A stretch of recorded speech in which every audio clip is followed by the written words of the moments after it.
کہ لوگ یہ کہتے ہیں کہ محنت کرنا، کوشش کرنا ہمارے ذمہ ہے، کامیاب کرنا اللہ کے ذمہ ہے. بس یہ معاملہ، یہ ضابطہ اللہ تعالیٰ کا غیروں کے ساتھ ہے. جب مسلمان سے اللہ کا وعدہ کائنات پر نہیں، تو اگر مسلمان کائنات کی شکلیں بنا کر اللہ سے امید کیوں کرتا ہے؟ مسلمان کائنات بنا کر اللہ سے امید کیوں کرتا ہے؟ یہ میں سمجھانا چاہتا ہوں. لوگ کہتے ہیں دکان کرو اللہ سے امید رکھو، زمیندارہ کرو اللہ سے غلے کی امید رکھو، دوا کھاؤ اللہ سے شفا کی امید رکھو، ملازمت کرو اللہ سے تنخواہ ملنے کی امید کرو. لاکھوں ملازمین ملکوں سے واپس کر دیے گئے ہندوستان. جی ہاں، کتنے لاکھوں ملازمین ملکوں سے واپس کر دیے گئے، لاکھوں کی تعداد. جاؤ واپس. کیوں بھائی؟ ہم ملازمت کرتے ہیں، ہمیں تنخواہ دو کہ نہیں، تنخواہ دینے کو نہیں ہے، واپس جاؤ. میں کیا بتاؤں، مسلمان اسباب بدلتا ہے کامیابی حاصل کرنے کے لیے. اگر اسباب میں کامیابی کا وعدہ ہوتا تو لوگ اپنے اسباب کیوں تبدیل کرتے؟ لوگ اپنے اسباب تبدیل کیوں کرتے؟ آپ دیکھیں تو صحیح، تجارت میں ناکام ہوتے گئے یہاں تک کہ طے کر لیا کہ اب تجارت کرنی نہیں، ملازمت کرنی ہے. جی ہاں، زمیندارے میں ناکام ہوتے گئے پھر یہ طے کیا کہ نہیں، اب زمیندارہ کرنا ہی نہیں ہے، اب تو تجارت کرنی ہے. جی ہاں، میں سوچتا ہوں کہ اگر سبب پر وعدہ ہوئے تو لوگ دوائیں کیوں بدل لیتے ہیں؟ دوائیں کیوں تبدیل کرتے ہیں؟ لوگ دوائیں تبدیل کیوں کرتے ہیں؟ ڈاکٹر بدل دیتے ہیں، دوائیں بدل دیتے ہیں. دیکھو دوستو عزیزو، صاحب فرماتے تھے اسباب میں کامیابی کا نظر آنا کامیابی کا دھوکہ ہے. اس بات کو بہت غور سے توجہ سے سمجھنا پڑے گا. میرے محترم دوستو، بزرگو، عزیزو، دنیا میں جو کچھ بھی ہو رہا ہے اس سب کے ساتھ اللہ کی چاہت لگی ہوئی ہے. اس لیے کہ اللہ رب العزت نے اپنے غیر کی چاہت کا انکار فرما دیا کہ جتنا بھی اللہ کا غیر ہے اس کے چاہنے سے کچھ نہیں ہوگا جب تک اللہ نہ چاہے. مسلمان پریشان اس لیے ہیں کہ وہ اللہ تعالی کی چاہت کو اللہ کے غیر میں تلاش کر رہے ہیں. اللہ کی چاہت کو اللہ کے غیر میں تلاش کر رہے ہیں، یا اللہ تعالی کی چاہت کو اسباب میں تلاش کر رہے ہیں، حالانکہ اللہ تعالی کی چاہت اسباب کے ساتھ نہیں ہے. ملائکہ سے لے کر کائنات کی سب سے کمزور ترین مخلوق میں بھی، ملائکہ سے لے کر کائنات کی سب سے کمزور ترین مخلوق میں بھی چاہت نہیں ہے. یعنی جتنا اللہ کا غیر ہے اس کے چاہنے سے کچھ نہ ہوگا جب تک اللہ نہ چاہیں، جب تک اللہ نہ چاہیں. اس زمانے میں مسلمان پریشان اس لیے ہیں کہ وہ اللہ کے غیر میں اللہ کی چاہت کو تلاش کر رہے ہیں. اللہ تعالی نے صاف انکار فرما دیا کہ جتنا اللہ کا غیر ہے اس کے چاہنے سے کچھ نہ ہوگا جب تک اللہ نہ چاہیں. اگر نبی بھی یہ کہیں کہ میں یہ کروں گا تو اللہ تعالیٰ کو انبیاء کا یہ کہنا بھی پسند نہیں ہے. اگر نبی یہ کہیں میں یہ کروں گا تو اللہ تعالیٰ کو انبیاء کا یہ کہنا بھی پسند نہیں ہے. توجہ سے بات سننا. اس زمانے میں تھوڑے سے اسباب، مادی اسباب ہوں یا مالی اسباب ہوں، جن کے ہاتھوں میں نظر آتے ہیں، مسلمان کہتا ہے ان سے ہو رہا ہے اور یہی کر رہے ہیں اور یہی کریں گے.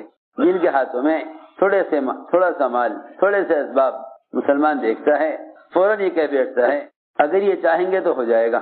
مسلمان پریشان اس لیے ہے کہ وہ اللہ تعالیٰ کی چاہت کو اللہ کے غیر میں تلاش کر رہا ہے. حالانکہ کتنی آسان بات ہے کہ اللہ تعالیٰ کی چاہت اس کے احکام کے ساتھ ہے، اسباب کے ساتھ نہیں ہے. اللہ کی چاہت اس کے احکام کے ساتھ ہے. اس کا ہر زمانے میں یہ وعدہ ہے کہ تم میری چاہت کو پورا کر دو تو میں تمہاری چاہتیں ساری پوری کر دوں گا. لیکن جب مسلمان اللہ کے غیر میں اپنی چاہت کو تلاش کرتا ہے تو پھر اللہ رب العزت مسلمان کی چاہت کے خلاف فیصلے فرماتے ہیں. میں نے عرض کیا کہ اللہ رب العزت کو انبیاء علیہ السلام کے بارے میں بھی یہ بات پسند نہیں کہ نبی یہ کہیں کہ ہم یہ کر دیں گے. سنو غور سے. حضور اکرم صلی اللہ علیہ وسلم سے 3 سوال کیے گئے. ذوالقرنین کون ہیں؟ روح کیا ہے؟ اصحاب کہف کون تھے؟ آپ کو ان سوالات کا جواب معلوم نہیں تھا. آپ نے فرمایا میں کل بتلا دوں گا. میری بات توجہ سننا. اس زمانے میں مسلمان جتنا بھی اللہ کا غیر ہے وہ سارا کا سارا مجتمع ہو کر بھی اگر مسلمان سے کوئی وعدہ کر لے تو مسلمان کو چاہیے کہ اس وعدے پر امید نہ کریں. جتنا اللہ کا غیر ہے اگر وہ سب کا سب جمع ہو جائے اور سب جمع ہو کر مسلمان سے کوئی وعدہ کریں تو مسلمان کو چاہیے کہ ان کے وعدے پر امید نہ کرے. کیوں؟ اس لیے کہ جتنا اللہ کا غیر ہے وہ محتاج ہے، اور محتاج کے وعدے کی امید کرنا بیکار ہے۔ جتنا اللہ کا غیر ہے محتاج ہے، اور محتاج کے وعدے سے پر امید کرنا بیکار ہے۔ کتنی آسان بات ہے۔ جتنا اللہ کا غیر ہے محتاج ہے، اور محتاج کے وعدے پہ امید کرنا بیکار ہے۔ یہ شخص محتاج ہے، اگر وہ تم سے کوئی وعدہ کر لے تو تمہارا دل اندر سے یہ کہے گا کہ جب یہ اپنی حاجت پوری نہیں کر سکتا تو میرے لیے اپنے وعدے کو کیسے پورا کر دے گا۔ جو اپنی ذات کے اعتبار سے اپنی حاجت کے پورا کرنے میں مجبور ہے، وہ دوسرے کے لیے وعدوں کو پورا کیسے کر دے گا۔ حالانکہ یہ تین سوالات ایسے تھے کہ یہود نے یہ کہا تھا کہ اگر آپ اس کا جواب دے دیں گے تو ہم آپ کو نبی مان لیں گے۔ آپ کو حرص ساری انسانیت کی ہدایت کی، کہ ہمارے 3 سوال کا جواب دے دو، ہم آپ کو نبی مان لیں گے۔ اللہ کی شان، آپ نے فرمایا کہ ہاں کل بتلاؤں گا، کل بتلاؤں گا۔ فرمایا کل بتلاؤں گا، اس لیے کہ آپ کو معلوم نہیں تھا، فرمایا کل بتلاؤں گا۔ روایت میں ہے 15 دن گزر گئے یا 1 مہینہ گزر گیا، اللہ تعالی کی طرف سے اس بارے میں کوئی علم، کوئی جواب نہیں آیا۔ ارے سنو توجہ سے بات، 15 دن گزر گئے یا 1 مہینہ گزر گئے، کوئی جواب نہیں آیا۔ حالانکہ وہ یہ کہتے تھے کہ اگر آپ ہمارے سوال کا جواب دے دیں تو ہم آپ کا نبی مان لیں گے۔ آپ نے فرمایا کل بتلاؤں گا۔ خیال یہ تھا کہ جبرائیل آئیں گے، ان سے کہوں گا کہ اللہ تعالی سے پوچھ کر بتائیں کہ ان 3 سوال کے جوابات کیا ہیں۔ 15 دن گزر گئے یا مہینہ گزر گیا، روایت میں ہے، کوئی جواب نہیں آیا۔ اللہ تعالی نے اس پر تنبیہ کی کہ آپ نے یہ کیوں کہا میں کل بتلاؤں گا؟ آپ نے کیوں کہا میں کل بتلاؤں گا؟ یہ کیوں نہیں کہا اگر اللہ چاہے گا تو بتلا دوں گا؟ یہ کیوں نہ کہا اللہ چاہے گا تو بتلا دوں گا؟ 15 دن کے بعد یا 1 مہینے کے بعد یہ وحی آئی کہ نبی جی کسی بھی کام کے بارے میں کبھی بھی ہرگز یہ مت کہنا یہ کام میں کر دوں گا، یہ کام میں کر دوں گا، کبھی مت کہنا جب تک آپ انشاءاللہ نہ کہہ دیں۔ دیکھو تو صحیح، اتنی سی بات پر بھی آدمی اگر یہ کہہ دے کہ میں کل کر دوں گا، اور ذہن میں یہ ہے کہ میں نہیں کروں گا، جبرائیل سے کہوں گا اللہ سے پوچھ کر بتلا دیں، لیکن آپ نے انشاءاللہ کیوں نہیں کہا؟ حکم یہ آیا آئندہ کبھی بھی کسی معمولی سے معمولی چیز کے بارے میں لا تقولن لشیء، شیء کہتے ہیں حقیر چیز کو، معمولی چیز کو۔ اللہ نے فرمایا لا تقولن لشیء، کسی معمولی بات کے بارے میں بھی کبھی یہ مت کہنا یہ کام میں کر دوں گا، الا ان یشاء اللہ، جب تک آپ اپنی چاہت کو اللہ کی چاہت پر موقوف نہ کر دیں۔ کبھی مت کہنا یہ کام میں کل کر دوں گا جب تک آپ اپنی چاہت کو اللہ کی چاہت پر موقوف نہ کر دیں۔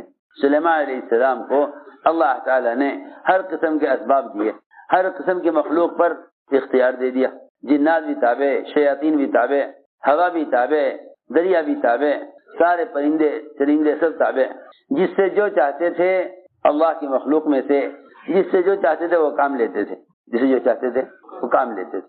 خیال یہ ہوا کہ جب اللہ تعالی نے مجھے اتنا کچھ دیا ہے تو پھر مجھے چاہیے کہ یہ صلاحیتیں اللہ کے دین کے تقاضوں پر لگیں۔ چنانچہ سلیمان علیہ السلام نے ایک خیر کا ارادہ کیا۔ لوگ کہتے ہیں کہ میاں خیر کے ارادے میں تو اللہ کی مدد ہوتی ہے، خیر کے کام میں تو اللہ کی مدد ہوتی ہے، خیر کے کام میں تو اللہ کی مدد ہوتی ہے۔ سلیمان علیہ السلام نے خیر کا ارادہ کیا، وہ یہ کہ اپنی اولاد میں سے 100 مجاہد اللہ کے دین کی محنت کے لیے تیار کیے۔ ارادہ کیا اپنی اولاد میں سے 100 مجاہد گھڑ سوار جو اللہ کے دین کی صرف محنت کریں، یہ اپنی اولاد میں سے تیار کروں۔ اس ارادے سے 100 بیویوں سے صحبت کا ارادہ کیا، اور یہ ارادہ کیا کہ اللہ تعالی ہر بیوی سے ایک بیٹا عطا فرمائے، اور یہ 100 کے 100 بیٹے یہ اللہ کے راستے کے مجاہد، اللہ کے راستے گھڑ سوار بنے، اعلیٰ نسل کی بیویاں۔ اس لیے کہ اس زمانے میں مسلمان یہ سمجھتا ہے کہ جب اللہ نے مجھے اسباب دے دیے تو گویا اللہ تعالی نے میرے کام کا ہونا طے کر دیا۔ سنو توجہ سے بات، لوگ اسباب کے مہیا ہونے کو کامیابی سمجھتے ہیں، یوں سمجھتے ہیں جن کے پاس اسباب نہیں وہ ناکام ہیں، اور جن کے پاس اسباب ہیں وہ کامیاب ہیں۔ میں سچی بتاؤں، اس زمانے میں مسلمان جتنا مایوس ہو رہا صرف اس لیے کہ اسباب غیروں کے ہاتھ میں دیکھ کر یوں سمجھتا ہے کہ یہ کامیاب ہیں، ہم ناکام ہیں۔ جس قسم کے لوگوں کے پاس بھی جیسے اسباب دیکھتا ہے یوں سمجھ لیتا ہے بس یہ کامیاب ہیں، ہم ناکام ہیں۔ پھر یہ اپنی کامیابی کے لیے ان لوگوں سے ان اسباب کو چھیننے کی کوشش کرتے ہیں۔ سنو تو صحیح، کیسی عجیب بات ہے۔ پہلے مسلمان نے یہ غلطی کی کہ اس نے یہ سمجھا کہ اسباب کا مہیا ہونا کامیابی ہے، اسباب کا مہیا ہونا کامیابی ہے۔ پہلے غلطی تو یہ کی، یہ سمجھتے ہیں کہ اللہ نے اسباب دے دیے تو اللہ نے کامیابی چاہ لی۔ ارے سنو تو صحیح، سلیمان علیہ السلام جیسے اسباب کس کو ملے ہوں گے؟ کس کو ملے ہوں گے؟ سلیمان علیہ السلام جیسے اسباب کس کو ملے ہوں گے؟ اس زمانے میں کوئی مثال پیش کر نہیں سکتا ان جیسی بادشاہت کی۔ ہم سمجھتے ہیں کہ اگر اللہ نے اسباب دے دیے تو گویا اللہ نے کامیابی چاہ لی، حالانکہ اللہ رب العزت اسباب جو عطا فرماتے ہیں وہ کامیاب کرنے کے لیے نہیں عطا فرماتے۔ اللہ تعالیٰ اسباب کامیابی کے لیے نہیں دیتے، اللہ تعالیٰ اسباب ضرورت کے لیے بھی نہیں دیتے۔ اللہ تعالیٰ اسباب صرف اس لیے دیتے ہیں، چاہے وہ نبی کو دیں، چاہے وہ ولی کو دیں، وہ صحابی کو دیں، وہ اس زمانے میں عام مسلمانوں کو دیں، اللہ تعالیٰ اسباب صرف آزمائش کے لیے دیتے ہیں، صرف آزمائش کے لیے۔ ہم دیکھنا چاہتے ہیں کہ تم ان اسباب میں ہمیں کتنا یاد رکھتے ہو، ہم دیکھنا چاہتے ہیں ان اسباب میں تم ہمیں کتنا یاد رکھتے ہو۔ اس کے علاوہ کوئی اور وجہ نہیں ہے مسلمان کو اسباب ملنے کی سوائے اس کے، اس لیے کہ یقینی بات ہے کہ اللہ کفار کو اسباب دیتے ہیں ان کو مطمئن رکھنے کے لیے، اس لیے کافروں کے پاس جو اسباب ہیں وہ کافروں کے اطمینان کے لیے ہیں، وہ کافروں کے اطمینان کے لیے ہیں۔ مسلمان کے اسباب اطمینان کے لیے نہیں ہیں، مسلمان کے جو اسباب ہیں وہ عمل کے امتحان کے لیے ہیں۔ ارے توجہ سے بات سننا، مسلمان کے پاس جو اسباب ہیں وہ عملی امتحان کے لیے ہیں۔ اِنَّا جَعَلْنَا مَا عَلَى الْأَرْضِ زِينَةً لَهَا لِنَبْلُوَهُمْ أَيُّهُمْ أَحْسَنُ عَمَلًا۔ ہم نے دنیا کو اسباب سے اور دنیا کو مختلف چیزوں سے اس لیے بھرا ہے تاکہ ہم دیکھیں تم میں سے اچھا عمل کس کا ہے۔ کفار کے بعد جو اسباب ہیں وہ ان کے اطمینان کے لیے ہیں۔ اب اندازہ کرو، جب اسباب کفار کے اطمینان کے لیے ہیں تو مسلمان ان اسباب سے مطمئن کیسے ہو سکتا ہے؟ سوچو تو صحیح، جب مسلمان کے اپنے اسباب بھی اطمینان کے لیے نہیں تو مسلمان کو غیروں کے اسباب سے اطمینان کہاں مل سکتا ہے؟ جب مسلمان کے اپنے اسباب بھی اطمینان کے لیے نہیں ہیں۔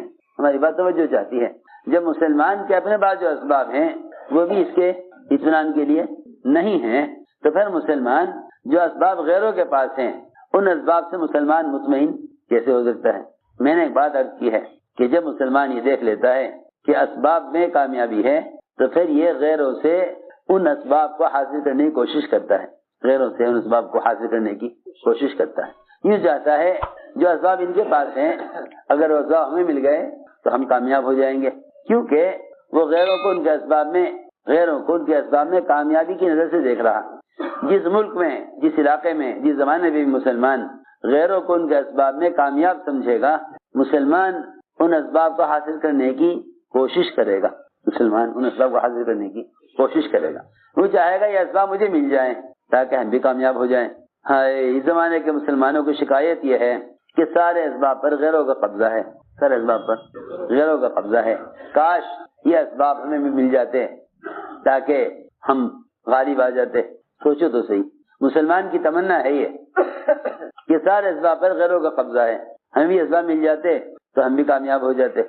بس جو شخص غیروں کو ان کے اسباب میں کامیابی کی نظر سے دیکھے گا وہ ان کے اسباب کو حاصل کیے بغیر نہ رہے گا، اور جو مسلمان غیروں کو ان کے اسباب میں یوں سوچے گا کہ اگر یہ ایمان اور اسلام پر نہ آئے تو ان کی جو ہمیشہ کی ناکامی ہے وہ ان کی اس وقتی کامیابی کے مقابلے میں کتنی بڑی ہے، کتنی خطرناک ہے، خود بخود دل یہ کہے گا کہ نہیں یہ کامیاب نہیں ہیں، یہ بہت ناکامی میں ہیں، ہمیں چاہیے بجائے ان کے اسباب کے حریص ہونے کے انہیں ہمیشہ کامیابی کے اسباب پر لاویں۔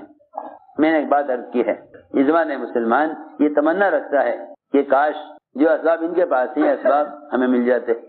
کیا بتاؤں، اس زمانے میں بھی مسلمان غیروں کے اسباب کے متمنی ہیں، جیسے قارون کے مال اور اسباب کے اس زمانے کے مسلمان کمزور ایمان والے وہ تمنا کرتے تھے، وہ تمنا کرتے تھے۔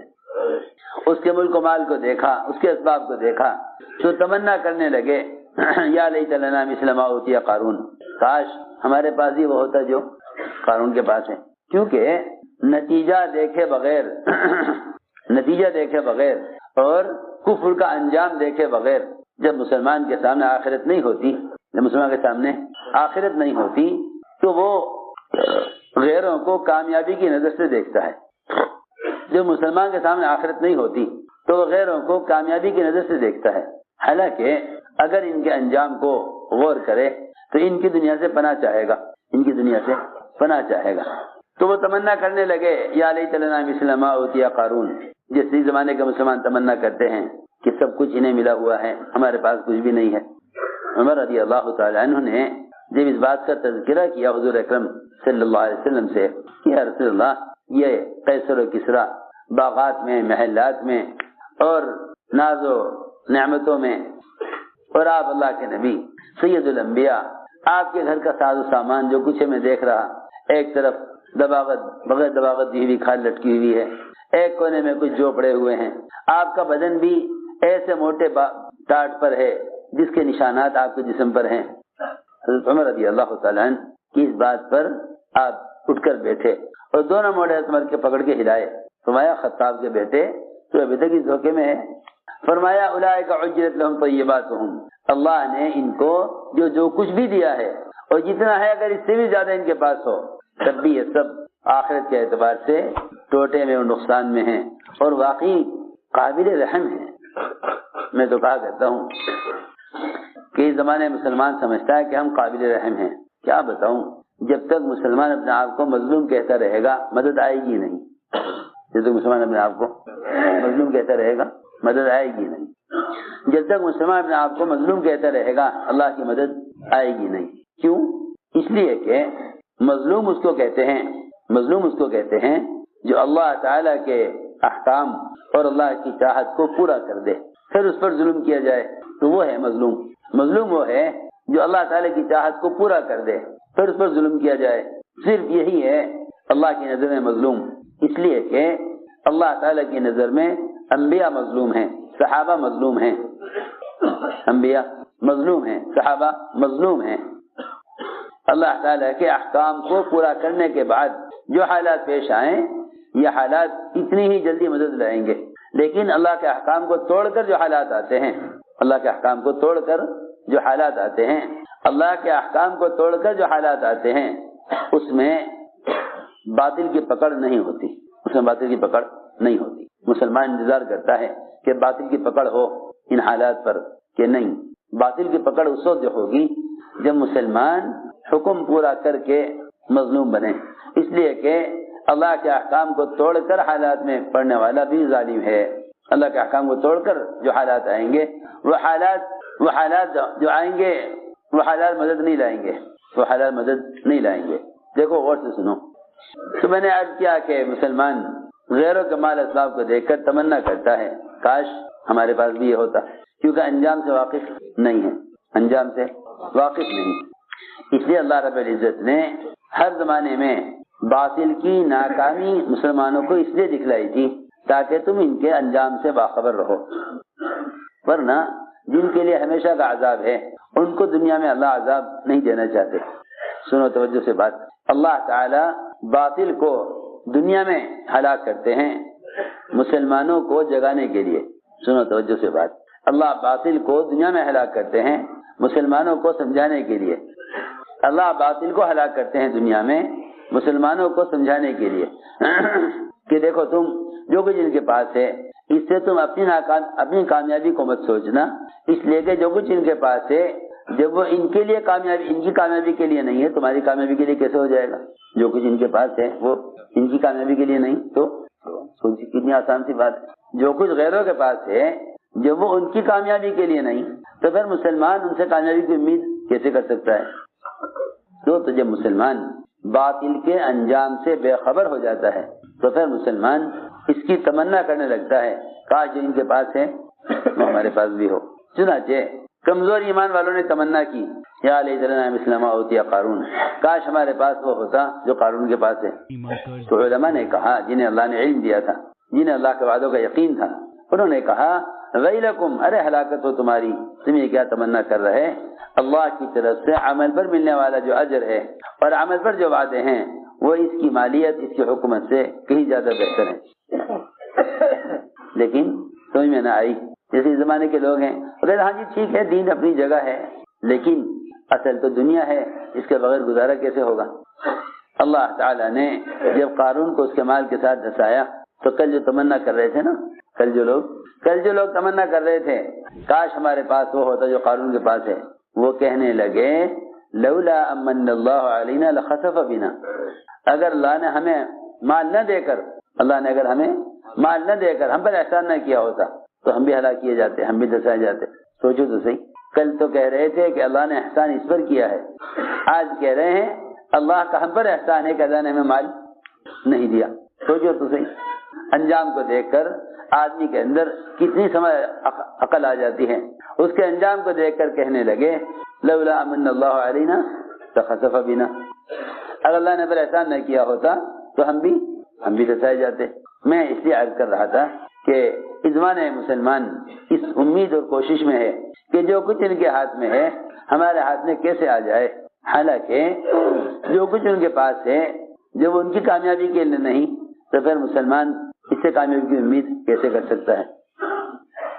میں نے ایک بات عرض کی ہے کہ اسباب نبی کے ہاتھ میں ہوں یا صحابی کے ہاتھ میں ہوں یا ولی کے ہاتھ میں ہوں یا اس زمانے میں عام مسلمانوں کے ہاتھوں میں ہوں، یہ سارے اسباب محض امتحان کے لیے ہیں، یہ سارے اسباب محض امتحان کے لیے، اطمینان کے لیے نہیں، یہ سارے اسباب محض امتحان کے لیے ہیں۔ چنانچہ اللہ نے آزمایا، خوب اسباب دیے۔ اعلیٰ نسل کی بیویاں سمیہ علیہ السلام کو خیال یہ ہوا کہ اپنی اولاد میں سے 100 مجاہد اللہ کے دین کی محنت کے لیے تیار کروں۔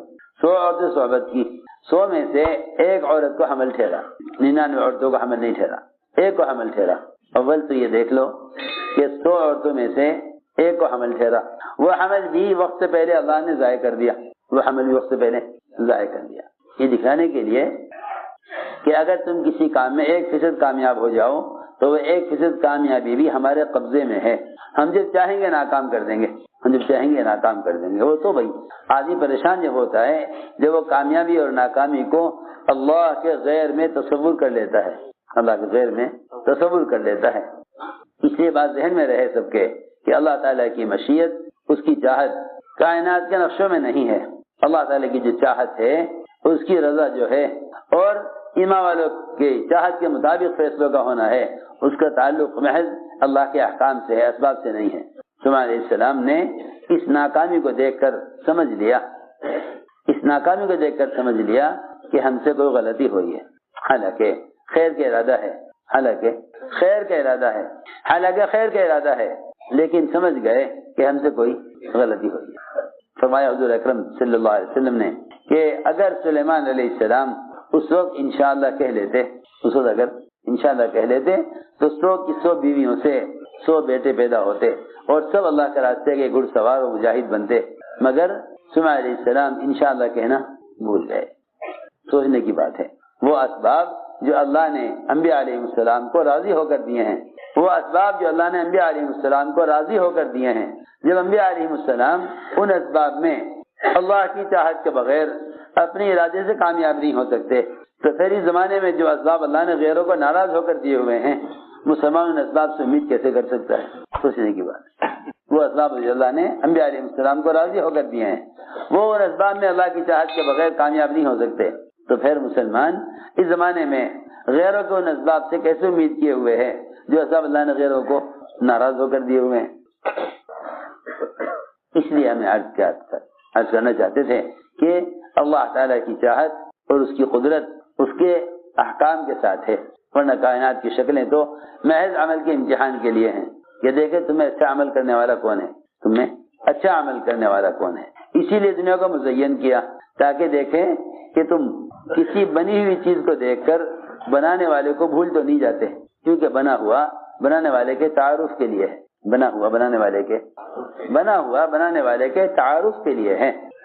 دھوکہ یہ لگا مسلمانوں کو کہ بنا ہوا بنانے والے کی ذات سے فائدہ اٹھانے کے لیے ہے، تو جو کتنا بڑا فرق ہے۔ لوگ سمجھتے ہیں کہ بنا ہوا بنانے والے سے فائدہ اٹھانے کے لیے ہے، ایسا ہرگز نہیں ہے، بنا ہوا بنانے والے سے فائدہ اٹھانے کے لیے نہیں ہے۔ ساری کائنات اور کائنات کی ساری شکلیں یہ اللہ کی ذات سے فائدہ اٹھانے کا ذریعہ نہیں ہے، بلکہ بنا ہوا بنانے والے کے تعارف کے لیے ہے، بنا ہوا بنانے والے کے تعارف کے لیے ہے، بنا ہوا بنانے والے کے تعارف کے لیے ہے، بنا ہوا بنانے والے کے تعارف کے لیے ہے، بنانے والے سے فائدہ اٹھانے کے لیے نہیں ہے۔ دھوکہ یہاں سے لگا مسلمانوں کو وہ سمجھتے ہیں کہ اللہ نے کائنات کو اس لیے بنایا ہے تاکہ اس کے ذریعے ہم اپنی ضروریات پوری کریں، اور مزین اس لیے کیا ہے تاکہ لوگ اس زینت کی چیز سے زینت حاصل کریں، نہیں، بلکہ کائنات کو مزین اس لیے کیا ہے کہ اللہ دیکھنا چاہتے ہیں کہ تم اس میں لگ کر ہمیں یاد رکھتے ہو یا نہیں۔ چنانچہ اللہ تعالیٰ نے ادھر تو آزمایا سلیمان علیہ السلام کو ایک خیر کے ارادے میں اسباب میں آزمایا، ادھر تو اسباب میں آزمایا، اور ادھر دنیا کی مزین چیزوں میں آزمایا۔ ایسے گھوڑے جو انتہائی خوبصورت اور ان کے ایسے پر تھے کہ وہ ان پروں کے ذریعے فضا میں آسانی سے اڑ سکتے تھے، سواری کو لے کر، ہوا میں اڑنے والے، زمین پر دوڑنے والے اور سمندروں میں تیرنے والے گھوڑے، ایسے نادر و نایاب اللہ تعالیٰ نے ایسے گھوڑے تیار کیے اپنی قدرت سے۔ سلیمان علیہ السلام ان کو دیکھنے میں مشغول ہو گئے، اس لیے فرمایا کہ دیکھو جب تم کوئی چیز بنی ہوئی دیکھو تو اس چیز کے دیکھنے کے ساتھ ساتھ اللہ کا تصور ضرور کر لینا، اللہ کا تصور ضرور کر لینا، اس لیے کہ کسی بھی چیز کو اللہ کے تصور کے بغیر دیکھنا غفلت ہے، کسی بھی چیز کو اللہ کے تصور کے بغیر دیکھنا غفلت ہے، کسی بھی چیز کو اللہ کے تصور کے بغیر دیکھنا غفلت ہے، اور ہر چیز کو اللہ کے تصور سے دیکھنا ذکر ہے۔ بس یاد رکھو جس چیز کو دیکھ کر اللہ کا خیال نہ آئے وہ چیز غافل کر دے گی، وہ چیز غافل کر دے گی، یہاں تک کہ جس چیز کا دیکھنا حرام ہے، جس چیز کو دیکھنا حرام ہے، اگر اس چیز کو دیکھنے کے وقت اللہ کا خیال نہیں آیا، اگر اس چیز کو دیکھنے کے وقت اللہ کا خیال نہیں آیا تو یہ اس حرام سے بچ نہ سکے گا، حرام سے بچ نہیں سکے۔ کیوں؟ اس لیے کہ اس چیز کو دیکھنے کے وقت اللہ کا خیال نہیں آیا۔ جتنا بنا ہوا ہے اس سب کے دیکھنے کے وقت اللہ کو تصور کرنا ضروری ہے، کیونکہ آدمی جس چیز کو بھی اللہ کے تصور کے بغیر دیکھے گا، جس چیز کو بھی اللہ کے تصور کے بغیر جس چیز کو بھی دیکھے گا وہ اس چیز کی زیب و زینت اور اس چیز کی خوبصورتی کو دیکھ کر اللہ کو بھول جائے گا۔ چنانچہ سلیمان علیہ السلام گھوڑے دیکھنے میں مشغول ہو گئے، اور وہ ایسے خوبصورت تھے اور ایسے عجیب و غریب گھوڑے تھے کہ ان کو دیکھتے دیکھتے وقت کا اندازہ نہ رہا کہ کیا وقت ہو رہا ہے۔ اسی میں سورج غروب ہو گیا، ارے عصر کی نماز قضا ہو گئی، عصر قضا ہو گئی، سوچو تو صحیح، گھوڑے دیکھنے میں عصر قضا ہو گئی۔ فرمایا لاؤ تلوار لاؤ اور یہ سارے گھوڑے کاٹ کر ختم کر دو، اس لیے کہ جو چیز اللہ کی یاد سے غافل کرے وہ باقی رکھنے کے قابل نہیں ہے، جو چیز اللہ کی یاد سے غافل کرے۔ ہم نے دنیا کو مزین کیا ہی اس لیے ہے، ہم یہ دیکھنا چاہتے ہیں کہ دنیا کی زیب و زینت کو دیکھنے کے وقت تمہیں نماز یاد رہتی ہے یا نہیں، ہماری یاد آتی ہے یا نہیں، ہم یہ یاد کرنا چاہتے ہیں۔ اللہ نے آزمایا، ان گھوڑوں کو دیکھنے میں عصر کی نماز قضا ہو گئی، گھوڑے دیکھنے میں عصر کی نماز قضا ہو گئی، تلوار لے کر سارے گھوڑے کاٹ ڈالے۔ اللہ نے دیکھ لیا کہ جن لوگوں کے نزدیک دنیا کی کوئی حیثیت نہیں، میری عبادت کے مقابلے میں اللہ تعالیٰ ایسے لوگوں کے عمل کو ضائع نہیں کرتے۔ اللہ نے فرمایا سورج کو واپس لاؤ، حکم دیا سورج واپس نکلے تاکہ آج کی اثر پڑے۔ اے اللہ مجھے آج کی اثر چاہیے اور کچھ نہیں چاہیے، ساری بادشاہت ایک طرف اور گھوڑے کا نقصان ہوا کرے، مجھے آج کی اثر چاہیے، اللہ تعالیٰ نے سورج کو واپس نکالا، دن واپس آیا تو واقعی جنہیں اپنے عمل کے ضائع ہونے کا، جنہیں اپنے عمل سے مناسبت ہوتی ہے اور جنہیں واقعی اپنے عمل سے محبت ہوتی ہے نا، وہ عمل کے مقابلے میں کسی چیز کی پرواہ نہیں کرتے۔ یہاں تو ایک چھوٹی سی دکان لیے بیٹھا ہے، اللہ نے مجھے رزق دینے کے لیے دکان دی ہے، چھوٹی سی دکان لیے بیٹھا ہے، اس دکان کے مقابلے میں اگر نماز آ گئی، فرض نماز دکان کے مقابل آ گئی تو یوں سوچے گا کہ کیا کروں، گاہک کو مال دوں یا نماز کے لیے جاؤں، اور وہاں 50,000 کا باغ بھی ایسی چیز ہے کہ جو انسان کے معاش اور دنیا میں گزارے کے لیے ہے، باغ بھی ایسی چیز جو انسان کے معاش اور گزارے کے لیے ہے۔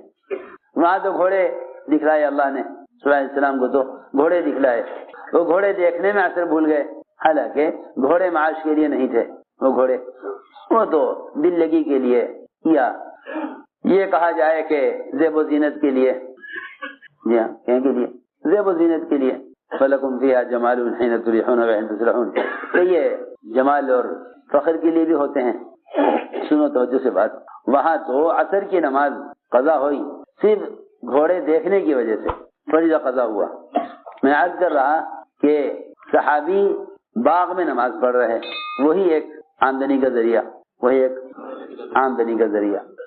گھوڑے تو آمدنی کے لیے نہیں تھے، لیکن باغ آمدنی کا ذریعہ ہے، پورے سال کا خرچ باغ سے نکلتا ہے، پورے سال کا خرچ باغ سے نکلتا ہے۔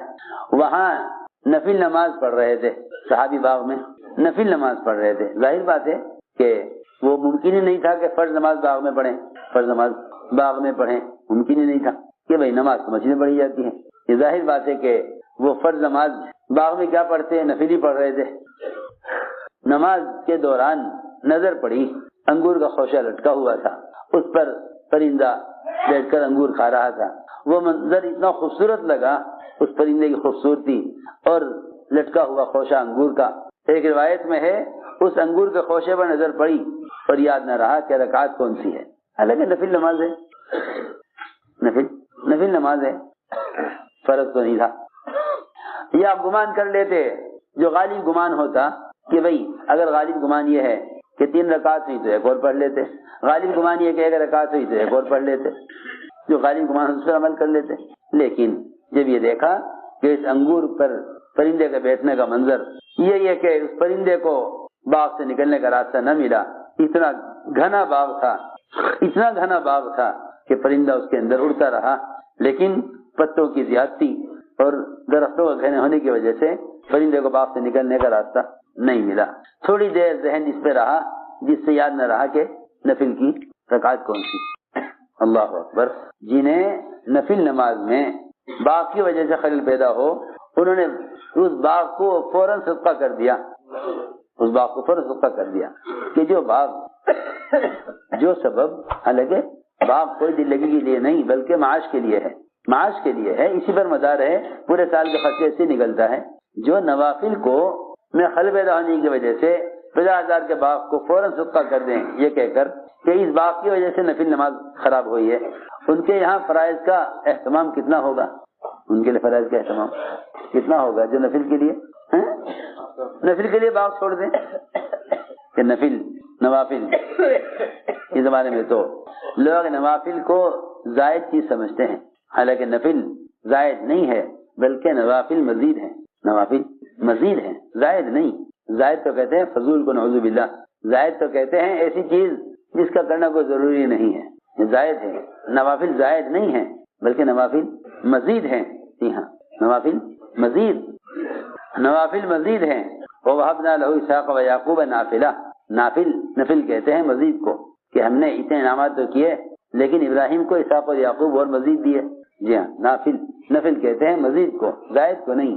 لوگ نوافل کو زائد چیز سمجھتے ہیں، حالانکہ نوافل فرائض کی تکمیل اور اللہ کے قرب کا ذریعہ ہے۔ تو میں نے عرض کیا کہ سبب کس لیے ہوتا ہے، محض عمل کو پرکھنے کے لیے۔ ہم دیکھنا چاہتے ہیں تم میں اچھا عمل کس کا ہے، تمہیں اچھا عمل کس کا ہے۔ تو دوستو جو بات کا خلاصہ یہ ہوا کہ کائنات کی جتنی بھی شکلیں ہیں، یہ ساری شکلیں صرف اللہ کے تعارف کے لیے ہیں، بنانے والے کے تعارف کے لیے ہے، بنانے والے سے فائدہ اٹھانے کے لیے نہیں ہے۔ جو لوگ سمجھتے ہیں کہ بنانے والے سے فائدہ اٹھانے کے لیے ہے، وہ تو شکلیں بنا کر اللہ کے سامنے پیش کرتے ہیں، شکلیں بنا کر اللہ کے سامنے پیش کرتے ہیں۔ تجارت کی شکل، زراعت کی شکل، حکومت کی شکلیں بناتے ہیں، ہر شکل کو بنا کر اللہ کے سامنے پیش کرتے ہیں کہ اللہ تو اس شکل پر یہ کر دے۔ میں کس طرح سمجھاؤں، اس زمانے کے مسلمان بیچارے وہ اللہ کے سامنے یہ بھی پیش کرتے ہیں کہ اللہ یہ حکومت کی شکل ہے، تو اس شکل کو کے ذریعے ہمارا کام کر دے۔ جو تاجر ہیں وہ دکان کی شکل کو، جو سیاست میں ہیں وہ حکومت کی شکل کو، جو زراعت میں ہیں وہ زراعت کی شکل کو، جو ملازمت میں ہیں ملازمت کی شکل کو، جتنے بھی مسلمان اس زمانے میں ہیں وہ شکلیں بنا کر اللہ کو پیش کرتے ہیں اللہ سے مدد لینے کے لیے۔ حالانکہ اتنی آسان بات ہے کہ جس چیز پر اللہ کا وعدہ نہیں، جس پر اللہ کا وعدہ نہیں، اللہ کو وہ چیز پیش کیوں کر رہے ہیں؟ کسی آسان بات، جس پر اللہ کا وعدہ نہیں، تم اللہ کو وہ چیز پیش کیوں کر رہے ہیں؟ اللہ کو وہ چیز پیش کرو جس پر اس کا وعدہ ہے، اللہ کو وہ چیز پیش کرو جس پر اس کا وعدہ ہے، اللہ کو وہ چیز پیش کرو جس پر اس کا وعدہ ہے، وہ چیز کیوں پیش کر رہے ہیں جس پر اس کا وعدہ نہیں؟ اگر زمین سے لے کر آسمان تک کے خلے کو سونے سے بھر دیا جاوے اور کوئی شخص اللہ کے سامنے یہ سب کچھ پیش کر دے جہنم کی آگ سے بچنے کے لیے، تو قبول نہیں کیا جائے گا۔ سوچو تو صحیح، پھر کیا حیثیت رہ گئی ان اسباب کی جو ہم تیار کر کے بنا کر اللہ سے کہتے ہیں کہ اے اللہ میں نے تو یہ بنا لیا ہے، میں نے تو یہ بنا لیا ہے، اب تو اس میں کامیابی ڈال دے۔ ارے سوچو تو صحیح، کتنی الٹی سوچ ہے مسلمانوں کی۔ میں نے تو زمیندارہ کر لیا ہے، اے اللہ اب تو اس میں غلہ تو اگا دے۔ میں نے تو دکان لگا لی ہے، اے اللہ تو اس میں آمدنی تو کرا دے۔ کتنے بے عقلی کی سوچ ہے، کتنی بے عقلی کی سوچ ہے کہ یوں کہتے ہیں کہ کوشش کرنا بندے کے ذمہ ہے، کامیاب کرنا اللہ کے ذمہ ہے۔ کتنی غلط سوچ ہے، کتنی غلط سوچ ہے۔ کوشش کرنا بندے کے ذمہ، کامیاب کرنا اللہ کے ذمہ، کتنی غلط سوچ ہے مسلمان کی۔ حالانکہ یہ معاملہ اللہ کا غیروں کے ساتھ ہے، یہ معاملہ اللہ کے غیروں کے ساتھ ہے۔ سچی بات اس زمانے میں سمجھ میں آنی مشکل ہے۔ یہ معاملہ اللہ کے غیروں کے ساتھ ہے کہ تم کوشش کرو میں تمہیں کامیاب کروں گا، تم کوشش کرو میں تمہیں، پکی بات ہے۔ یہ معاملہ اللہ کا غیروں کے ساتھ ہے، یہ معاملہ اللہ کا غیروں کے ساتھ ہے، تم کوشش کرو میں تمہیں کامیاب کروں گا۔ معاملہ یہ اللہ کا مسلمانوں کے ساتھ نہیں ہے۔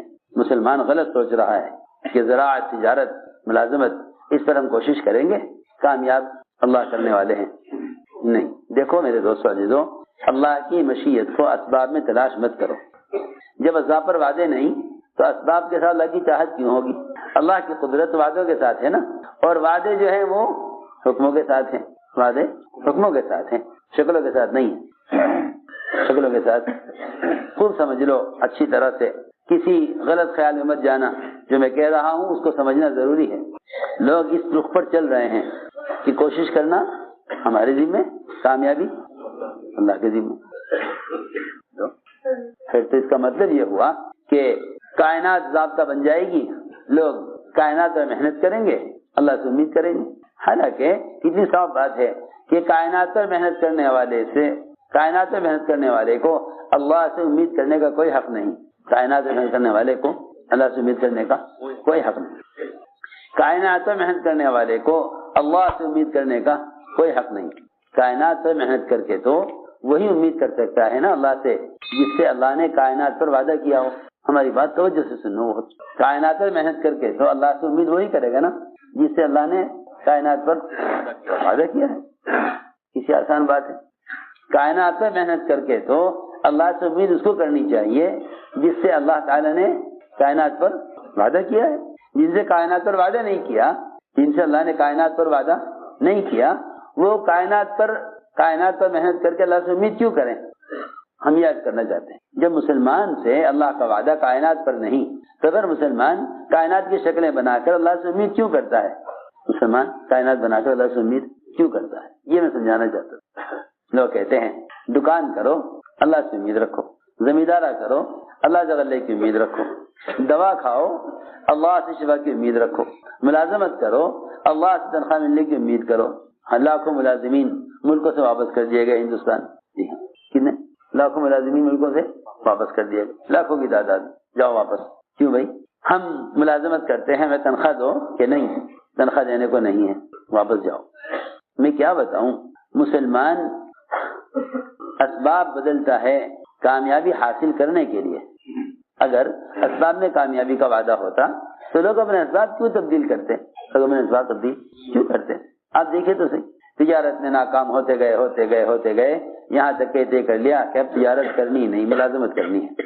جی ہاں، زمیندارے میں ناکام ہوتے گئے پھر یہ طے کیا کہ نہیں اب زمیندارہ کرنا ہی نہیں ہے، اب تو تجارت کرنی ہے۔ جی ہاں، میں سوچتا ہوں کہ اگر سبب پر وعدہ ہوئے تو لوگ دوائیں کیوں بدل لیتے ہیں؟ دوائیں کیوں تبدیل کرتے ہیں؟ لوگ دوائیں تبدیل کیوں کرتے ہیں؟ ڈاکٹر بدل دیتے ہیں، دوائیں بدل دیتے ہیں۔ دیکھو دوستو عزیزو، صاحب فرماتے تھے اسباب میں کامیابی کا نظر آنا کامیابی کا دھوکہ ہے۔ اس بات کو بہت غور سے توجہ سے سمجھنا پڑے گا کہ لوگ یہ کہتے ہیں کہ محنت کرنا، کوشش کرنا ہمارے ذمہ ہے، کامیاب کرنا اللہ کے ذمہ ہے. بس یہ معاملہ، یہ ضابطہ اللہ تعالیٰ کا غیروں کے ساتھ ہے.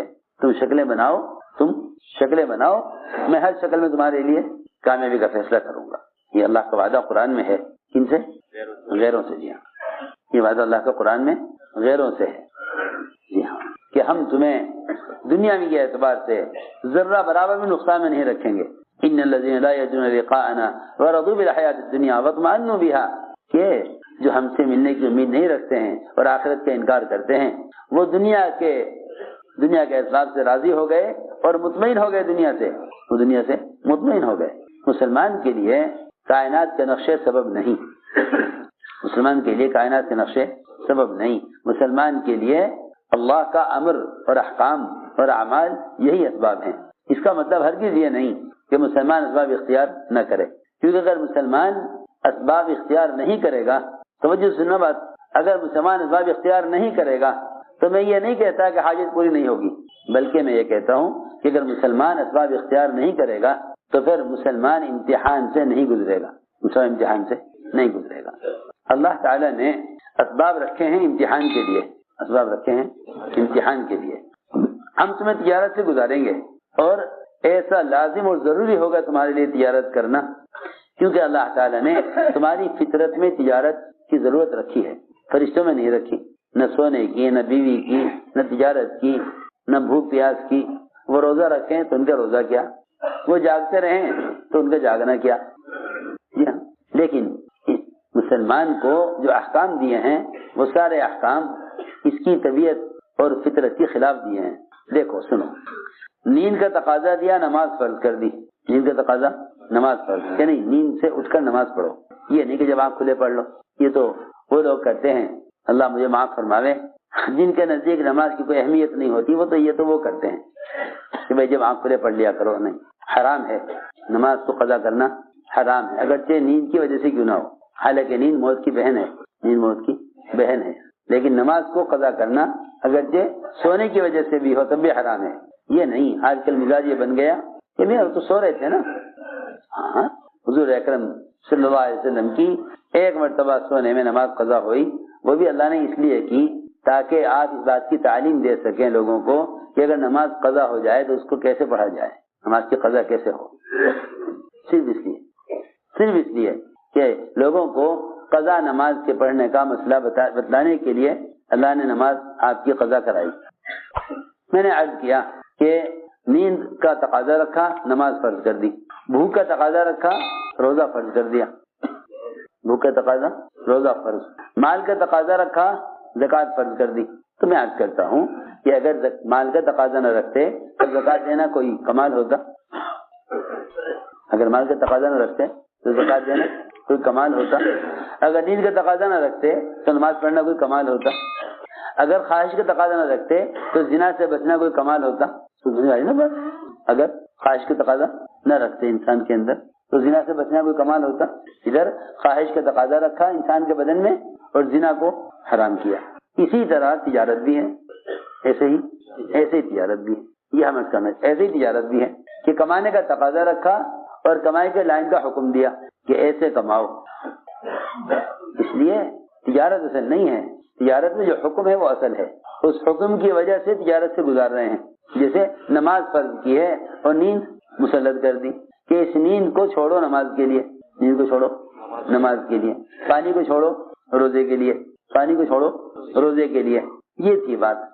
ایسا ہی جیسے یہ سارے احکام ہیں، ان احکام کے خلاف انسان کے اندر تقاضے ہیں، بس اسی طرح تجارت بھی ہے، سمجھ آ گئی نا بات؟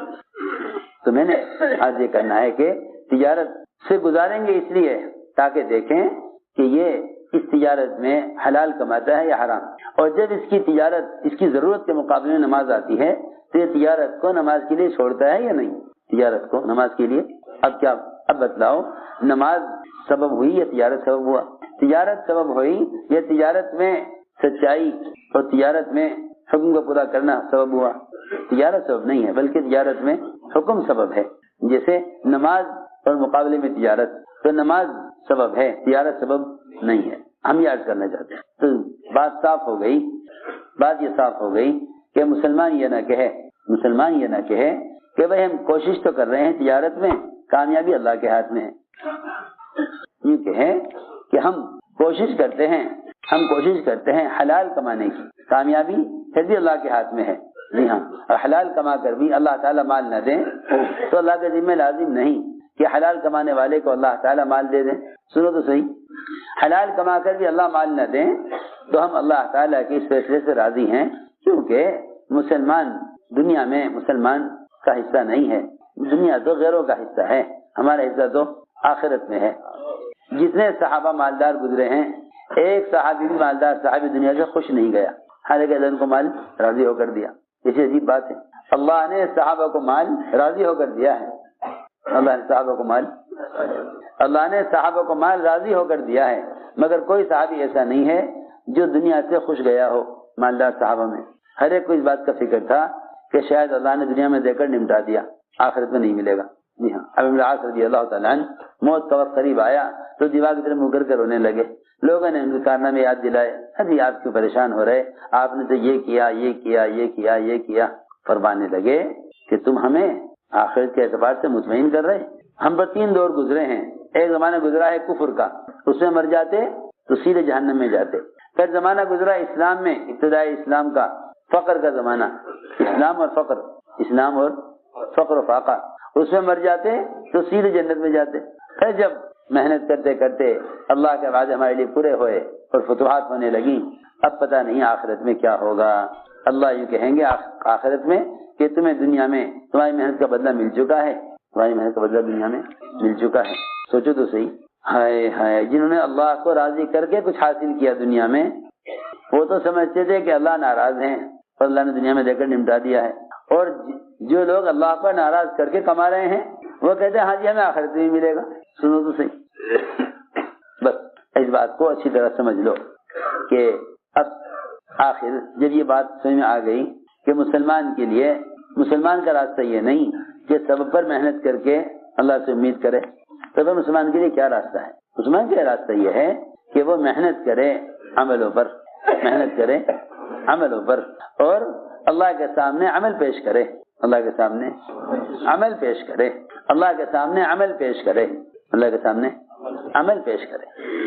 اے اللہ یہ میرا عمل ہے، یہ تیرا وعدہ ہے. ورنہ اللہ کے سامنے اپنی کوشش پیش کرنا، یہ سبب پیش کرنا، یہ تو غیر مسلم بھی کرتے تھے. دماغ جس نے حضور اکرم صلی اللہ علیہ وسلم کے بارے میں سنا کہ آپ بتوں کا انکار کرتے ہیں، تو دماغ آپ کے علاج کے لیے آیا اور یہ کہا میں آپ کا علاج کروں گا، آپ ٹھیک ہو جائیں گے. آپ پر اوپر اثر ہے کہ آپ بتوں کا انکار کرتے ہیں. آپ نے کوئی جواب نہیں دیا کہ نہیں پاگل میں نہیں ہوں، تو آپ ہیں نہیں کچھ نہیں، اس لیے کہ آپ صلی اللہ علیہ وسلم ایسا اعتراض کرنے والوں کے اعتراض پر صبر کرتے تھے. چنانچہ دماغ نے کہا کہ میں آپ کا علاج کروں گا، آپ ٹھیک ہو جائیں گے. کوشش کرنا تو میرے ذمہ ہے، مگر شفا اللہ کے ہاتھ میں ہے. کون کہہ رہا ہے؟ مشرک کہہ رہا دماغ کہ میں آپ کی علاج کی کوشش کروں گا مگر شفا اللہ کے ہاتھ میں ہے. لوگ بھی یہ کہتے ہیں کہ جی ہم تو دوا کھا رہے ہیں، باقی شفا اللہ کے ہاتھ میں ہے. سوچو تو صحیح، ہم نہیں کہتے دوا استعمال نہ کرو، بلکہ یوں کہو کہ نہیں، اللہ کا وعدہ دوا پر نہیں ہے. دوا تو اس امتحان کے لیے ہے کہ اللہ کبھی کبھی اپنی قدرت سے دوا کے ذریعے شفا دے دیں گے، دیکھنے کے لیے کہ میرا بندہ شفا کی نسبت دوا کی طرف کرتا ہے میری طرف کرتا ہے. اگر دوا سے شفا کبھی نہ ہوتی تو بندہ یہ کہتا نہیں اللہ ہی شفا دیتے ہیں. کبھی کبھی دوا کے ذریعے شفا دے دیں گے، کبھی دکان پر آمدنی دے دیں گے، کبھی زمیندارے میں غلہ اچھا ہو جائے گا تو یوں کہے گا زمیندار آپ کے کھاد اچھی لگ گئی، اللہ کا ذکر ہی نہیں کرے گا، آپ کی کھاد اچھی مل گئی. میں یہ کہنا چاہتا ہوں کہ جتنے بھی اسباب ہیں ان اسباب میں اللہ تعالیٰ اپنی قدرت سے کامیابی صرف یہ دیکھنے کے لیے ڈالتے ہیں کہ میرا بندہ اس کامیابی کو سبب سے جوڑتا ہے یا میری ذات سے جوڑتا ہے. یہ سی بات. تو غلہ اچھا ہو گیا، زمیندار کہے گا ہاں کھاد اچھی مل گئی. میں کیا بتاؤں، تمہیں قسم کھا کر کہتا ہوں، یہ اس وقت کی صورتحال مسلمانوں کی ہے. اگر ایک سبب میں کسی کو کامیاب ہوتے ہوئے دیکھ لیں گے نا تو خود بھی کوشش کریں گے میں بھی یہی کر لوں. ہاں جی ہاں، ارے ایسے ٹھوکرے کھاتے ہیں اور ایسی پریشانی میں مبتلا ہوتے ہیں. ایک کام کر رہے تھے، دوسرے کا دیکھا، ارے کپڑے کی تجارت میں بڑا کامیاب ہو گیا، فوراً اپنا کام چھوڑ کپڑا شروع کر دیا. ہاں لوگ صبح شام اسباب بدلتے ہیں، بیچارے کسی ایک راستے پر ٹکتے ہی جمتے ہی نہیں ہیں، یہ سمجھتے ہیں کہ اس میں ہے کامیابی، دیکھو اس نے یہ کیا تھا یہ کامیاب ہو گیا، میں بھی یہی کر لوں۔ جی ہاں، بعض لوگوں کو سمجھ نہیں آتا کہ کروں کیا، اس لیے کہ جو اللہ تعالیٰ کی ذات سے فائدہ اٹھانے کے لیے اسباب کو اصل سمجھیں گے، وہ مسلمان ایسے اسباب میں بیچارے ٹھوکریں کھاتے رہیں گے، اسباب بدلتے رہیں گے، انہیں کسی بھی طرح کہیں کامیابی نظر آئے گی نہیں۔ ہم اس لیے عرض کر رہے اگر اللہ تعالیٰ اسباب میں کامیابی ڈالتے ہی نہ، پھر یہ کہنا کوئی کمال نہیں دے کہ اللہ کرنے والے ہیں، وہ تو تمہیں اسباب میں کامیابی دکھلاویں گے، پھر دیکھیں گے کہ بندہ اس کامیابی کو کدھر منسوب کرتا ہے، عمل کی طرف منسوب کرتا ہے یا سبب کی طرف منسوب کرتا ہے۔ یہ کہو کہ اللہ نے کیا تھا، اس عمل پر کیا ہے۔ ہم سمجھتے تھے جب بھی مسلمان اپنی کامیابی کو کسی عمل سے جوڑے گا تو اس سے عمل کا یقین بڑھے گا، اس سے عمل کا یقین بڑھے گا، اور جب بھی کسی کامیابی کو سبب سے جوڑ دے گا تو اس کو امید اور اس کا یقین سبب سے بڑھ جائے گا۔ کسی آسان بات ہے، جو نتائج کو اسباب سے جوڑتے ہیں ان میں اسباب کا یقین بڑھتا ہے، جو نتائج کو حکام سے جوڑتے ہیں انہیں حکام سے یقین بڑھتا ہے، جو نتائج کو اعمال سے جوڑتے ہیں انہیں اعمال کا یقین بڑھتا ہے۔ اتنی آسان بات ہے۔ جب کئی کامیابی مل جاتی ہے نا، خیال بھی نہیں آتا کہ میں نے آج 24 گھنٹے میں کون سا عمل خیر کیا تھا جس کی وجہ سے یہ کامیابی ہوئی۔ اسباب کا ایسا پردہ پڑا ہوا ہے ہم پر کہ جو بھی کامیابی آتی ہے اس کامیابی کو سبب سے نہیں جوڑتے۔ رات تہجد پڑھی تھی، اللہ سے دعا کی تھی، رات تہجد پڑھی تھی، اللہ سے دعا کی تھی، پورا دن گزر گیا، رات کو جا کر ایک کامیابی آئی، اور آئے گی وہ کامیابی کسی نہ کسی سبب کے ذریعے سے، کامیابی آئے گی کسی نہ کسی سبب کے راستے سے۔ بس اللہ یہ دیکھیں گے کہ یہ صبح رات کی قیام، رات کی تہجد کی دعا کو اس وقت اس کامیابی کو اس دعا سے جوڑتا ہے، یا کامیابی کو کسی وکیل سے یا کسی وزیر سے یا کسی سبب سے جوڑتا ہے۔ اگر یوں کہے اللہ نے اس عمل پر، اس دعا پر یہ کامیابی دی ہے، تو خود بخود روزانہ اس کا یقین عمل پر بڑھتا رہے گا۔ ہم یاد کرنا چاہتے ہیں، اس لیے یہ بات تو آج صاف ہو گئی، یہ بات تو آج صاف ہو گئی کہ مسلمان کے لیے اس کی گنجائش نہیں ہے کہ وہ سبب پر کوشش کر کے کہے کہ مجھے امید اللہ سے ہے، کہ نا یہ اللہ سے امید کرنے میں جھوٹا ہے، اللہ سے امید کرنے میں جھوٹا ہے، یہ اللہ سے امید کرنے میں جھوٹا ہے۔ سچا تو وہ ہے جو عمل پر محنت کر کے کہے کہ مجھے اللہ کی ذات سے امید ہے کہ اللہ مجھے اس عمل پر کامیاب کر دیں گے۔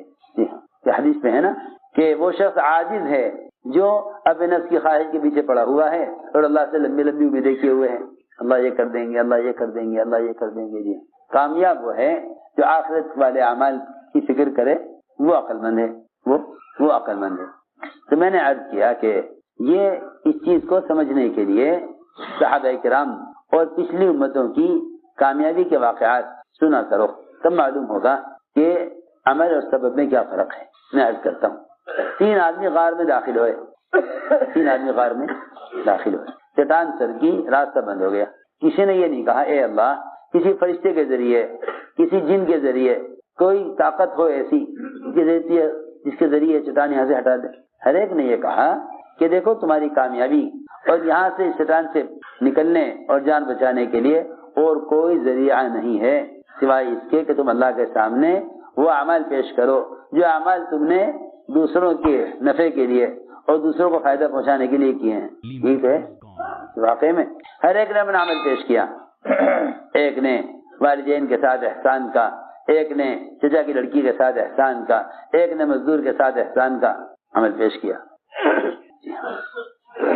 تینوں نے اپنا اپنا عمل پیش کیا اللہ کو، اے اللہ ہم نے یہ عمل کیا ہے تیرے رضا کے لیے، تو چٹان ہٹا دے۔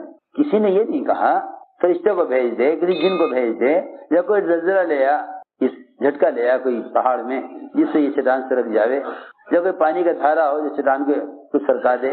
نہیں، یہ واقعات یہ سمجھانے کے لیے ہیں کہ مومن کے پاس اللہ کو پیش کرنے کے لیے عمل ہے۔ میں ساری بات سمجھانے کی عرض کر رہا تھا، وما تشاؤون الا ان یشاء اللہ، کہ اللہ کی چاہت کے بغیر تمہاری چاہت سے کچھ نہ ہوگا۔ پھر اب سوال یہ ہے کہ اللہ کی چاہت کس میں ہے؟ لوگ اللہ کی چاہت کو اسباب میں تلاش کر رہے ہیں۔ ہم تجارت کر رہے ہیں، اللہ چاہیں گے تو نفع دے دیں گے۔ ہم زراعت کر رہے ہیں، اللہ چاہیں گے تو غلہ دے دیں گے۔ نہیں، یہ نہیں، بلکہ ہم نے اللہ کا عمل پیش کیا ہے، اللہ چاہیں گے تو مجھے اس عمل سے کامیاب کر دیں گے، بس یہ ہے بات۔ تو آسان بات یہ ہے کہ اللہ کی قدرت وعدوں کے ساتھ، وعدے عملوں کے ساتھ۔ اسباب کے ساتھ قدرت بھی نہیں، اسباب کے ساتھ وعدہ بھی نہیں. ورنہ اگر اللہ کا ایک وعدہ بھی ہوتا ہے نا سبب میں تجارت میں کامیاب کرنے کا، دنیا کا کوئی تاجر ناکام نہ ہوتا، دنیا کا کوئی تاجر ناکام نہ ہوتا، کیونکہ اللہ وعدہ خلاف نہیں ہے. تجارت میں ناکامی بتا رہی ہے کہ تجارت پر وعدہ نہیں ہے، زمینداری میں ناکامی بتا رہی ہے کہ زمینداری پر وعدہ نہیں ہے. اچھا جی، سارے حکم پورے کیے، سارے احکام پورے کیے، پھر بھی ناکامی آ گئی. سننے میری بات توجہ سے، سارے اعمال کیے، سارے حکم پورے کیے، پھر بھی ناکامی آ گئی، پھر بھی ناکامی آ گئی.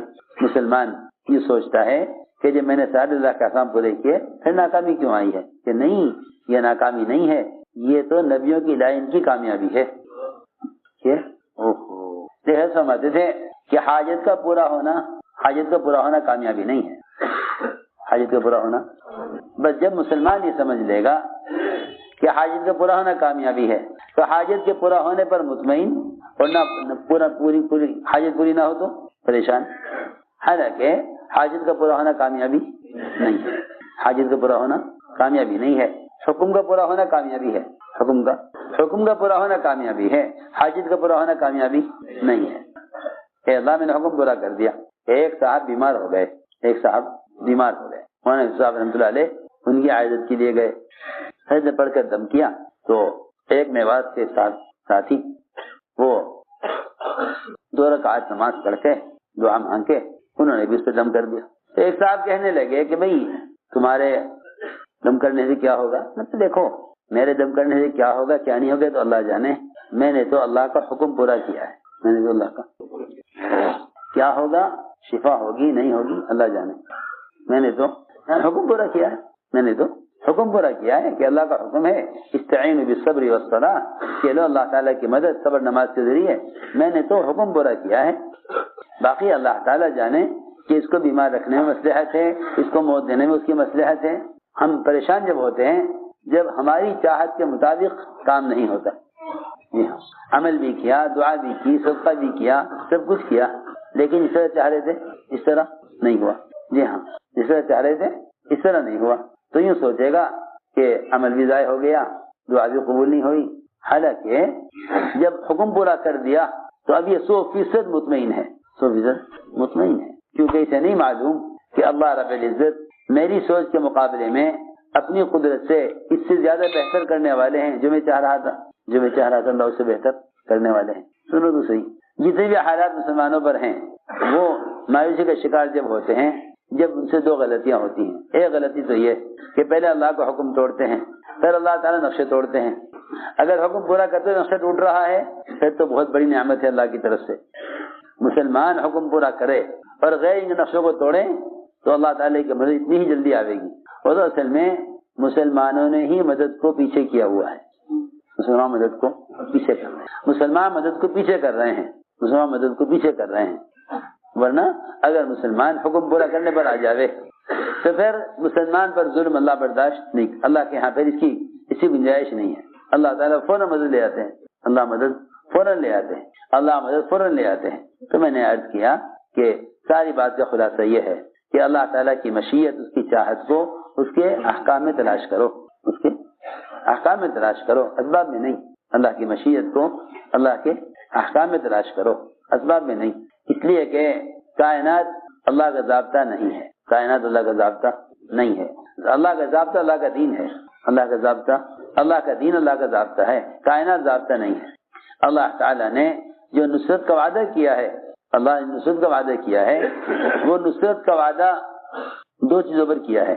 نصرت کا وعدہ 2 چیزوں پر کیا ہے، دعوت اور عبادت کو جمع کرنے، دعوت اور عبادت دونوں کو جمع کرنے.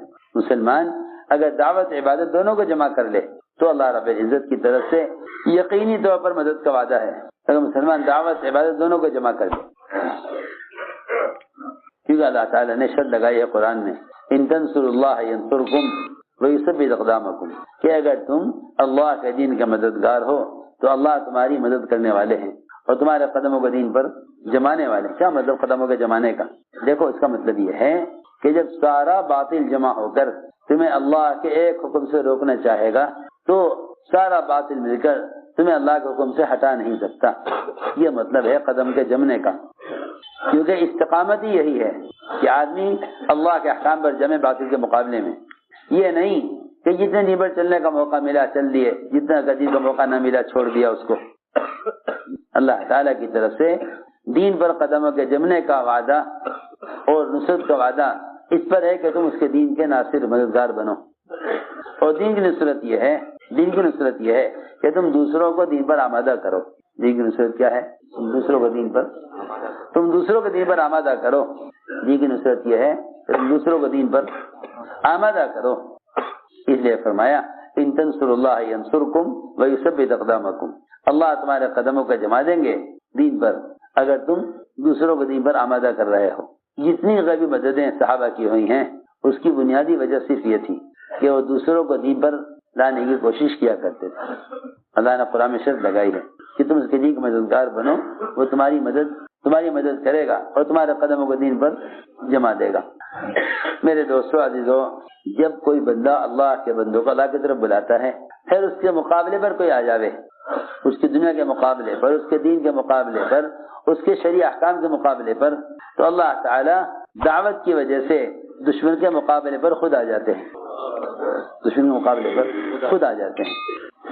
بات اصل یہ ہے, مسلمان کی تجارت, زراعت, مسلمان کی ضروریات, مسلمان کی زمین جائیداد, مسلمان کی کوئی بھی چیز ہو, جب غیر اس کی طرف نظر اٹھائیں گے اور اس کے نقصان کا ارادہ کریں گے تو اللہ تعالیٰ باطل کے مقابلے پر خود آ جائیں گے. کیوں؟ اس لیے کہ اللہ تعالیٰ باطل کا مقابل جب آتے ہیں جب مسلمان ساری انسانیت کی ہدایت کی محنت کرتا ہے. اگر مسلمان دین کی نصرت پر نہیں تو اللہ مسلمان کی نصرت پر نہیں. جب مسلمان اللہ کے دین کی نصرت پر نہیں تو اللہ تعالیٰ مسلمان کی نصرت پر نہیں. پکی بات ہے. ان تنصروا اللہ ینصرکم. کیا ہے نصرت؟ نصرت یہ ہے کہ تم اللہ کے بندوں کو اللہ کے فرائض پر لے آؤ. بس یہ دین کی نصرت ہے. یہ دین کی نصرت. لوگ بیچارے مال خرچ کر کے سمجھتے ہیں کہ ہم دین کی مدد کر رہے ہیں. نہیں, مال خرچ کرنا مسلمان کی مدد ہے, دعوت دینا اسلام کی مدد ہے. مال خرچ کرنا مسلمان کی مدد ہے, مال خرچ کرنا مسلمان کی مدد کرنا ہے, اور دعوت دینا اسلام کی مدد ہے. دیکھو, اسلام کی مدد یہ ہے کہ مسلمان اللہ کے فرائض پر آ جائے. تم مسلمان کو دعوت دے کر اللہ کے فرائض پر لاؤ, یہ اسلام کی مدد ہے, یہ دین کی مدد ہے. تم مسلمانوں کے کام آ جاؤ, جان سے, مال سے, عہدے سے, خدمت سے, تو یہ مسلمان کی مدد ہے. یہ مسلمان کی مدد ہے. بے شک تمہیں اس پر اجر مل جائے گا, تمہیں اس کا ثواب مل جائے گا. لیکن اسلام کی نصرت اور دین کی نصرت یہ نہیں ہے. اسلام کی دین کی نصرت تو یہ ہے کہ تم اللہ کے بندوں کو اللہ کے دین پر لانے کی کوشش کرو. اللہ کے بندوں کو اللہ کے دین پر لانے کی کوشش کرو. یہ ساری نقل و حرکت اس لیے تھی تاکہ اللہ کے بندے اللہ کے فرائض کے ادا کرنے پر آ جائیں. اللہ کے بندے اللہ کے فرائض کے ادا کرنے پر آ جائیں. امت کے اعتزاز کا سبب یہ ہے, امت کے اعتزاز کا سبب یہ ہے کہ امت نے دعوت کو چھوڑ دیا. یہ امت کے اعتزاز کا سبب ہے کہ امت نے دعوت کو چھوڑ دیا. ہمیں چاہیے کہ لوگوں کو دعوت دے کر دو فریضوں پر جمع کریں امت کو, خاص طور پر ایک ایمان, دوسرے نماز. صحابہ کرام کی نقل و حرکت کا مقصد امت کو تین چیزوں پر جمع کرنا تھا: ایمان, تعلیم اور نماز. ایمان, تعلیم اور نماز. علم, ایمان اور نماز, ان تین پر اگر امت جمع ہو گئی تو پھر امت پورے دین پر قائم ہو جائے گی. اس لیے کہ نماز کا چھوڑنا کفر ہے, اور جو آدمی جب مسلمان نماز پر نہیں ہوگا تو پھر مسلمان کے اسلام میں کوئی حصہ نہیں رہے گا. جب کوئی حصہ نہیں رہے گا مسلمان کا اسلام میں تو پھر مسلمان اپنے دنیاوی اسباب اور ضروریات اور مسلمان دنیاوی اعتبار سے اپنا حق کیسے غیر سے لے سکے گا جب اسلام میں کوئی حصہ ہی نہیں ہوگا. جب اسلام میں حصہ نہیں تو وطن میں کیسے حصہ ہو, جب اسلام میں حصہ نہیں تو دکان میں کیسے حصہ ہو. لو جی, جب اسلام میں حصہ نہیں تو جتنی بھی شکلیں دنیا میں ہیں ان میں سے کسی میں حصہ نہیں لگے گا. اس لیے میرے دوستوں عزیزوں, مسئلہ اپنی ذات کا نہیں ہے, صرف ساری امت ساری انسانیت کو جہنم سے بچانا اس امت کی ذمہ داری ہے. اس لیے نقل و حرکت کے ذریعے اپنے ماحول کو بدلو, نقل و حرکت کے ذریعے اپنے ماحول کو بدلو. امت کو دعوت دے کر یقینی اسباب پر لاؤ, امت کو دعوت دے کر یقینی اسباب پر لاؤ. یقینی اسباب اعمال ہیں, یقینی اسباب اعمال ہیں. دنیاوی اسباب غیر یقینی اسباب ہیں, دنیاوی اسباب غیر یقینی اسباب ہیں. امت کو کامیابی کے ضابطوں پر لاؤ. اگر چند لوگ عمل کر رہے ہیں اس کا مطلب یہ نہیں ہے کہ ہاں میاں دین قائم ہے، نہیں، دین کا قائم ہونا یہ ہے کہ ساری کی ساری امت دین پر مجتمع ہو، ساری امت دین پر مجتمع ہو، دین کا قائم ہونا یہ ہے۔ امت کا ایک طبقہ نماز پڑھتا ہے، اکثر نماز نہیں پڑھتی، میری بات دھیان سے سننا، اگر پیر کے انگوٹھے میں زخم ہے، پیر کے انگوٹھے میں زخم ہے تو آپ یہ کہتے ہیں جی فلاں صاحب بیمار ہیں، فلاں صاحب، حالانکہ پورا بدن ان صاحب کا بالکل صحت مند، تندرست، ٹھیک ٹھاک، مضبوط ہے، صرف پیر کے انگوٹھے میں زخم ہے، لیکن آپ کہتے ہیں جی فلاں صاحب بیمار ہیں۔ سوچو، بیماری کی نسبت پورے بدن کی طرف ہو رہی، حالانکہ بیماری صرف پیر کے انگوٹھے میں ہے۔ سوچئے، پیر کے انگوٹھے میں پھوڑا ہے، کہتے ہیں جی فلاں صاحب بیمار ہے۔ حدیث میں ساری دنیا میں بکھرے ہوئے مسلمانوں کو ایک جسم کے اعضاء سے بتلایا گیا ہے۔ یہ پوری دنیا میں، یورپ، امریکہ، افریقہ، جہاں جہاں مسلمان بکھرے ہوئے ہیں، یہ سارے مسلمان، چاہے وہ ہندوستان کے ہوں یا کسی بھی ملک کے ہوں، یہ سارے مسلمان ایک جسم کے اعضاء ہیں۔ یہ صحیح حدیث ہے کہ ساری دنیا کے مسلمان ایک جسم کی طرح ہیں، ایک جسم کی طرح ہیں۔ تو اگر کسی ملک میں ایک آدمی نماز چھوڑ رہا ہے تو کیا آپ یہ کہیں گے کہ ہاں جی دین قائم ہے؟ یہ کہا جائے گا کہ دین بیمار ہے۔ ابھی تو اکثریت نماز پر نہیں، اکثریت زکوٰۃ پر نہیں، اکثریت دین پر نہیں ہے، آدمی بیچارہ اپنے ماحول میں رہ کر سمجھتا ہے کہ ہاں جی دین ہے۔ میں نے مثال دی نا کہ اگر پیر کے انگوٹھے میں زخم ہے تو آپ کیا کہتے ہیں؟ فلاں صاحب بیمار ہیں۔ اور اگر دین بھر آتے ہیں تو کیا کہتے ہیں؟ نہیں جی ہمارے یہاں تو بہت دیندار، بڑا دین کا ماحول ہے، ہمارے یہاں تو علم بھی ہے، مدرسے بھی ہیں، خانقاہیں بھی ہیں، ذکر بھی ہے، تلاوت بھی ہے، اور گشت بھی ہو رہا ہے، ہماری مسجد جماعت نکل رہی ہے۔ بتاؤ تو صحیح، وہاں سے ایک پیر کے انگوٹھے کی زخم کی وجہ سے کہتے ہیں کہ فلاں صاحب بیمار ہیں، اور یہاں اکثر بدن بیمار ہے، اکثر بدن بیمار ہے۔ ایک علاقے کے دین کو دیکھ کر لوگ کہتے ہیں ہاں جی دین قائم ہے۔ دین کا قائم ہونا یہ ہے، دین کا قائم ہونا یہ ہے کہ پوری امت دین پر قائم ہو، دین کا قائم ہونا یہ ہے کہ پوری امت دین پر قائم ہو۔ اس کے لیے یہ نقل و حرکت اور محنت ہے۔ اس لیے عزم کرو کہ انشاءاللہ ہمیں خود اپنی ذات سے یقینی اسباب پر آنا ہے، اور آج سے ہم عزم کرتے ہیں کہ اللہ تعالیٰ کو عمل بنا کر پیش کریں۔ اے اللہ یہ میرا عمل ہے، تیرا وعدہ ہے، اسے مرضی ہے اس کی، وہ چاہے وعدے کو سبب میں پورا کرے یا وعدوں کو اسباب کے بغیر پورا کر دے۔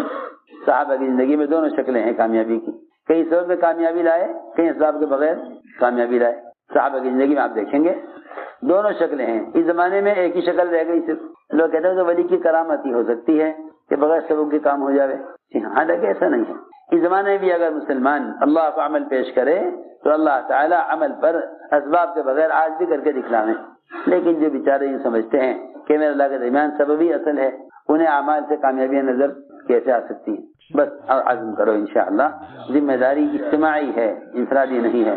ذمہ داری اجتماعی انفرادی نہیں ہے۔ علماء نے لکھا ہے اگر اپنی ذات کی اصلاح میں لگا ہوا ہے لیکن دوسروں کو دعوت نہیں دیتا تو ایمان کامل نہیں ہوگا۔